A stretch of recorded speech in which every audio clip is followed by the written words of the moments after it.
अस्सलामुअलैकुम dear viewers, English mystery में आपको वेलकम करते हैं। डियर व्यूवर्स, हम आज active and passive voice series का लेक्चर नंबर 4 डिस्कस कर रहे हैं। लेक्चर नंबर 1 में हमने introduction of active and passive voice को कवर किया था।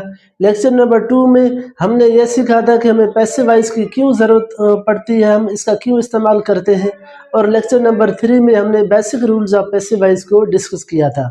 आज ये लेक्चर नंबर 4 है, तो मैं चाहूँगा कि अगर आप लोगों ने हमारी ये पिछली videos active and passive voice series की 1, 2, 3 वीडियोस नहीं देखी है तो उनको ज़रूर देखें, और वीडियो नंबर 3 को तो ज़रूर देखें, क्योंकि आज का जो लेक्चर है वो आपको 100% ताकि समझ आ सके।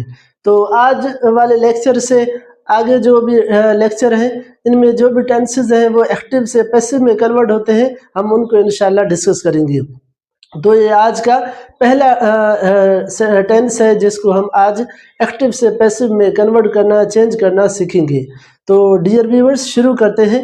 पहला हमारा लेक्चर है present indefinite tense passive voice में। PV stand for passive voice. Passive voice structure में इसको हम सीख रहे हैं। तो प्रेजेंट इंडेफिनिट टेंस का थोड़ा सा मैं आप लोगों को ओवरव्यू दे दूं।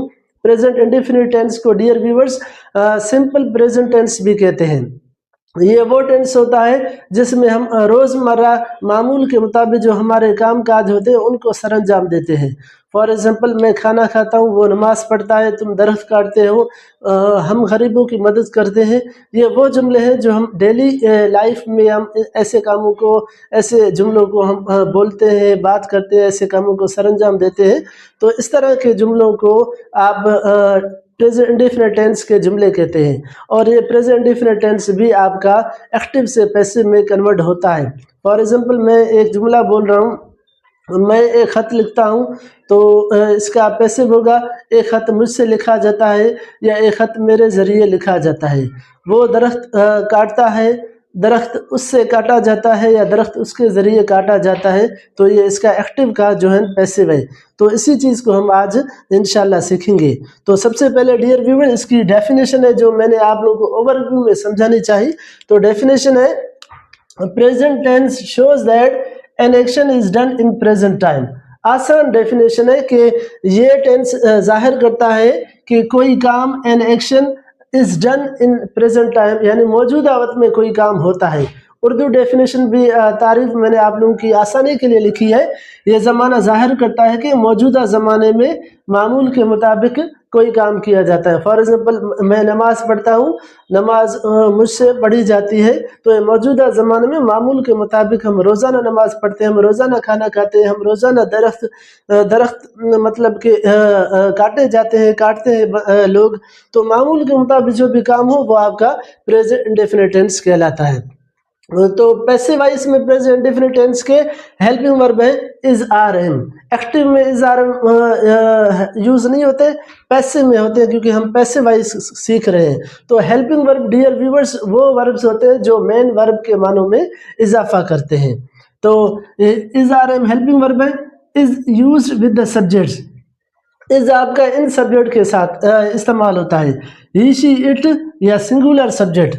सिंगुलर सब्जेक्ट से मुराद आसान अल्फाज में सिंगुलर नाउन या वन नाउन हो या सिंपल सब्जेक्ट हो जिसमें कोई और मॉडिफिकेशन ना हो। सिंपल वन वर्ड कोई नाम हो, कोई सब्जेक्ट हो या कोई प्रोनाउन हो जो वन वर्ड पर मुश्तमिल हो, तो आप उसको सिंगुलर सब्जेक्ट या सिंपल सब्जेक्ट कहते हैं। तो ही, शी, इट के साथ, सिंगुलर सब्जेक्ट के साथ आप इज इस्तेमाल करते हैं। Are used with the subjects. Are आप इन सब्जेक्ट के साथ इस्तेमाल करते हैं। We, you, they plural subject. Plural subject से मुराद है कंपाउंड सब्जेक्ट्स, यानी वो सब्जेक्ट जिनको आप कंजंक्शन से, एंड से आपस में मिलाएं। For example, Nisar and Asgar. For example, Ali and Ahmad. For example, William Shakespeare and John Keats. तो ये सब्जेक्ट्स यानी दो सब्जेक्ट्स से आप उनको कंजक्शन से, एंड से आपस में मिलाते हैं। इनको आप प्लूरल सब्जेक्ट कहते हैं। प्लूरल सब्जेक्ट, कंपाउंड सब्जेक्ट या प्लूरल नेम्स आसान अल्फाज में आप समझ लें। Am used with the subject I. Am आपका हेल्पिंग वर्ब पैसिव वॉइस में प्रेजेंट इंडेफिनिट टेंस के सिर्फ आई के साथ इस्तेमाल होता है। ये हेल्पिंग वर्ब थे डियर व्यूअर। ये फार्मूला है पैसिव वाइज का, एक्टिव का नहीं है, क्योंकि हम पैसिव वाइज स्ट्रक्चर सीख रहे हैं प्रेजेंट डेफिनेट टेंस का। तो ये फार्मूला है इसका। सबसे पहले आपने सब्जेक्ट यूज करना है, फिर आपने हेल्पिंग वर्ब इस्तेमाल करना है, फिर वर्ब की थर्ड फॉर्म से मुराद है पास्ट पार्टिसिपल। इसके बाद बाय प्रीपोजिशन ज़्यादातर इस्तेमाल होता है, फिर आता है आखिर में ऑब्जेक्ट। ये आपका फार्मूला है। कोई भी एक्टिव का आपको जुमला दिया जाए, आप इस फार्मूले के तहत उसको आसानी से एक्टिव से पैसिव में कन्वर्ट कर सकते हैं। डियर व्यूवर्स, ये आइडेंटिफिकेशन है, ये पहचान है प्रेजेंट इंडेफिनिट टेंस की पैसिव वॉइस स्ट्रक्चर में। ये पहचान है कि आप कोई सा भी जुमला न्यूज़ में देखें, किताब में देखें, कहीं भी किसी से सुने, जब आपके जुमले में इज आर एम या इसके साथ प्लस वर्ब की थर्ड फॉर्म यानी पास्ट पार्टिसिपल इस्तेमाल हुआ है, तो आप समझ जाएं कि ये प्रेजेंट इंडेफिनिट टेंस का पैसिव वॉइस स्ट्रक्चर का जुमला है। फॉर एग्जाम्पल, अभी एग्जाम्पल हम सीख रहे हैं। मैं एक खत लिखता हूँ, ये एक्टिव वॉइस का जुमला है। मैं एक खत लिखता हूँ, इसकी इंग्लिश क्या होगी?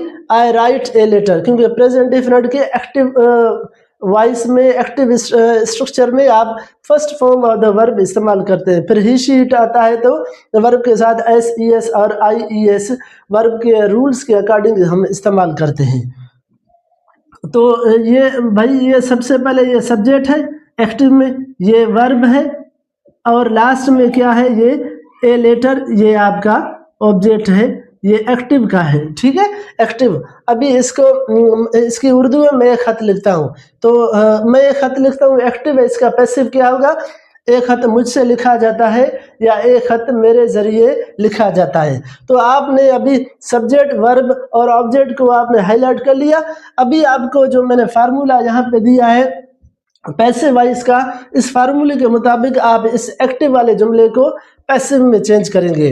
तो फार्मूले के मुताबिक सबसे पहले आपने सब्जेक्ट इस्तेमाल करना है, लेकिन क्योंकि पैसिव वॉइस में जो ऑब्जेक्ट होता है वो आपका सब्जेक्ट होता है, इसीलिए मैं कह रहा हूँ आप लोग basic rules of passive voice video number 3 हमारी ज़रूर देखें। उसमें ये सारे रूल्स हमने डिस्कस किए, इंशाल्लाह आपको समझ आ जाएंगे। तो जो ऑब्जेक्ट होता है एक्टिव वॉइस का, वो सब्जेक्ट बन जाता है। सबसे पहले आपने लिखना ए लेटर, क्योंकि ये आपका सब्जेक्ट है। आपने ये सब्जेक्ट लिखा, फिर आपने फार्मूले को देखना है। यहाँ पे हेल्पिंग वर्ब कह रहा है, तो हेल्पिंग वर्ब ए लेटर है, क्योंकि ये सिंगुलर सब्जेक्ट है, सिंगुलर नेम है, तो इसके साथ कौन सा हेल्पिंग वर्ब इस्तेमाल होगा? इज हेल्पिंग वर्ब इस्तेमाल होगा। आपने यहाँ पे इज लिखना है। फिर फार्मूले को देखना है। डियर व्यूअर्स, यहाँ पे वर्ब की थर्ड फॉर्म है पास्ट पार्टिसिपल है, तो आपने यहाँ पे पास्ट पार्टिसिपल राइट की वर्ब की पास्ट पार्टिसिपल थर्ड फॉर्म क्या होगी? रिटन। जो डेली यूज में आपके हेल्प वर्ब इस्तेमाल होते हैं, बेसिक वर्ब, आप लोगों ने 100-150 वो ज़रूर सीखने हैं। उनकी फर्स्ट, सेकंड, थर्ड फॉर्म आप लोगों ने याद करनी है, ताकि आपको लोगों को पैसिव वॉइस बनाने में आसानी हो। वर्ब की थर्ड फॉर्म इस्तेमाल होगी। इसके बाद है बाय। आपने प्रीपोजिशन बाय इस्तेमाल करनी है, ये रूल्स में शामिल है पैसिव वॉइस की। आपने basic rules of passive voice की वीडियो आप लोगों ने ज़रूर देखनी है। रिटर्न, फिर आखिर में आता है ऑब्जेक्ट। तो एक्टिव में जो सब्जेक्ट होता है, पैसिव में वो ऑब्जेक्ट बन जाता है। फिर ये रूल है, यहाँ पे सब्जेक्ट था, यहाँ पे आए था, तो सब्जेक्टिव केस इसकी आए थी। जब ये पैसिव बनेगा तो इसकी ऑब्जेक्टिव केस बदल जाएगी, ये आए से बन जाएगा मी।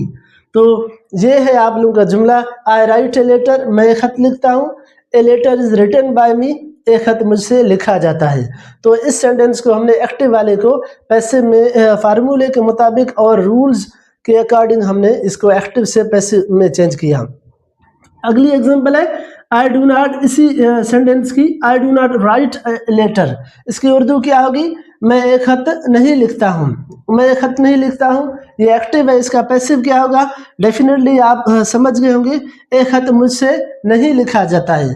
तो डियर व्यूवर्स, यहाँ पे डू नॉट इस्तेमाल हुआ है। आप लोगों ने फिर पैसिव में जो हेल्पिंग वर्ब है, उसके बाद आपने हेल्पिंग वर्ब के बाद आपने यूज करना है नॉट। तो ए लेटर इज नॉट, क्योंकि वो नेगेटिव है एक्टिव, तो आपने पैसिव भी आपने इसका नेगेटिव बनाना, is not. A letter is not written by me, एक खत मुझसे नहीं लिखा जाता है। इसी एग्जाम्पल का इंट्रोगेटिव सेंटेंस है do I write a letter, जिसकी उर्दू क्या होगी, क्या मैं एक खत लिखता हूँ। तो यहाँ पे do I write a letter, active में जो हेल्पिंग वर्ब है डू डज वो शुरू में आते हैं तो इंट्रोगेटिव बनता है। तो आपने पैसिव का जो हेल्पिंग वर्ब है सिर्फ उसको आपने बाहर ले आना है, तो आपका ये सवालिया हो जाएगा। Is a letter written by me, आखिर में आपने क्वेश्चन मार्क लगाना है। तो इसका मतलब है क्या एक खत मुझसे लिखा जाता है, क्या मैं एक खत लिखता हूँ, क्या एक खत मुझसे लिखा जाता है। तो आपने इनको बस हेल्पिंग वर्ब को शुरू में ले आना है, बाकी सारी चेंजेस एज इट इज होंगी। इसके बाद इसी जुमले का आपने इंट्रोगेटिव और नेगेटिव वर्जन बनाना है। Do I not write a letter, इसका मतलब क्या होगा, क्या मैं एक खत नहीं लिखता हूँ, क्या मैं खत नहीं लिखता हूँ। तो आपने क्या करना है, ये डू है हेल्पिंग वर्ब एक्टिव का शुरू में है, आपने पैसिव का भी हेल्पिंग वर्ब जो इस्तेमाल हो रहा था इज आपने शुरू में लिखना है, इज। फिर आपने क्या करना है, सब्जेक्ट के बाद नॉट है तो पैसिव वॉइस में जो सब्जेक्ट है उसके बाद आपने आसानी से नॉट लिखना है। बाकी वही चीज़ें हैं, पास्ट पार्टिसिपल है, प्रीपोजिशन है, फिर ऑब्जेक्ट है, ऑब्जेक्टिव केस आई की मी लिखनी है, क्वेश्चन मार्क है। तो इस जुमले का मतलब हो जाएगा क्या एक खत मुझसे नहीं लिखा जाता है। तो डियर व्यूवर्स, ये था, इस तरह से आपने एक्टिव वाले जुमले को पैसिव में बदलना है। इसी तरह मैं एक आप लोगों को जुमला लिखता हूँ, शी विन्स, कोई भी जुमला कोई भी हो, शी बीट्स मी, वो मुझे मारती है, या इसका दूसरा भी मतलब होता है वो मुझे हराती है। बीट मारना भी होता है हल्का सा, और दूसरा किसी को मैच में या किसी भी गेम में हराना के लिए भी आप बीट इस्तेमाल करते हैं। For example India beat Pakistan by 2 runs, India ने पाकिस्तान को 2 रन से हरा दिया, ये एग्जाम्पल है। तो आपने डियर व्यूवर्स आपने क्या करना है, ये आपका एक्टिव में ये क्या है, सब्जेक्ट है, ये बीट क्या है, ये आपका वर्ब है, और ये ऑब्जेक्ट है आप लोग का मी। तो आपने सब्जेक्ट के फार्मूले के मुताबिक आपने जो ऑब्जेक्ट है उसको शुरू में ले आना है, ऑब्जेक्ट को। तो ये ऑब्जेक्टिव केस मी है, जब सब्जेक्ट बनेगा तो इसकी सब्जेक्टिव केस आई बन जाएगी। ये जो केसेस ऑफ प्रोनाउन है ये भी हमने वीडियो नंबर 3 में आपने वो वहाँ पे हमने दी हुई है, उन पे आप इनको देख ले। अच्छा, फिर आई इस्तेमाल हुआ, फिर हेल्पिंग वर्ब आई के साथ कौन सा हेल्पिंग वर्ब आता है, ये एम आता है, आई एम। फिर वर्ब की थर्ड फॉर्म, हेल्पिंग वर्ब के बाद है वर्ब की थर्ड फॉर्म, वर्ब की थर्ड फॉर्म है बीटन। फिर आता है बाय, फिर आखिर में क्या आता है, ये सब्जेक्ट है इधर आएगा, तो ये ऑब्जेक्टिव के इस्तेमाल करनी है आपकी, शी से हर हो जाएगा। ये है शी बीट्स मी, वो मुझे हराती है, आई एम बीटन बाय हर, या मैं उससे मार खाता हूँ, या उसके ज़रिए से मुझे मार दी जाती है, या उसके ज़रिए से मुझे हराया जाता है, या मैं उससे हारता हूँ। ये आपका एक्टिव से पैसिव इस तरह। जब इसका नेगेटिव इंट्रोगेटिव भी आपने इस तरीके से इसको चेंज करना है। तो डियर व्यूवर्स, ये था आप लोगों का हमारा आज का ये लेसन। प्रेजेंट डिफरेंट टेंस को हमने पैसिव वॉइस में आज हमने इसको डिस्कस किया। कोई भी बात समझ नहीं आए, वीडियो को आराम से आपने बेफिक्र होके आपने दोबारा देखें, इंशाल्लाह आप समझ जाएंगे। मज़ीद प्रैक्टिस आप लोगों ने डियर व्यूवर्स खुद करनी है, क्योंकि 100% कोई भी किसी को नहीं पढ़ाता है। 50% मैं पढ़ाता हूँ, 50% आप अपनी तरफ से भी मेहनत करें, इंशाल्लाह फिर आप जो है ना सीख जाएंगे। क्योंकि ताली एक हाथ से नहीं बजती, एक मेरा हाथ है, एक आपका हाथ होना चाहिए, फिर इंशाल्लाह आप भी कामयाब हो जाएंगे, और मेरा पढ़ाने का मकसद भी आप लोग सीख जाओ, ये भी मेरा पूरा हो जाएगा। तो हमारी वीडियोस को लाइक करें, अपने दोस्तों के साथ शेयर करें, जहां भी रहें प्यार बांटें, आपस में मोहब्बत करें और एक दूसरे की मदद करें। बहुत शुक्रिया। अस्सलाम वालेकुम।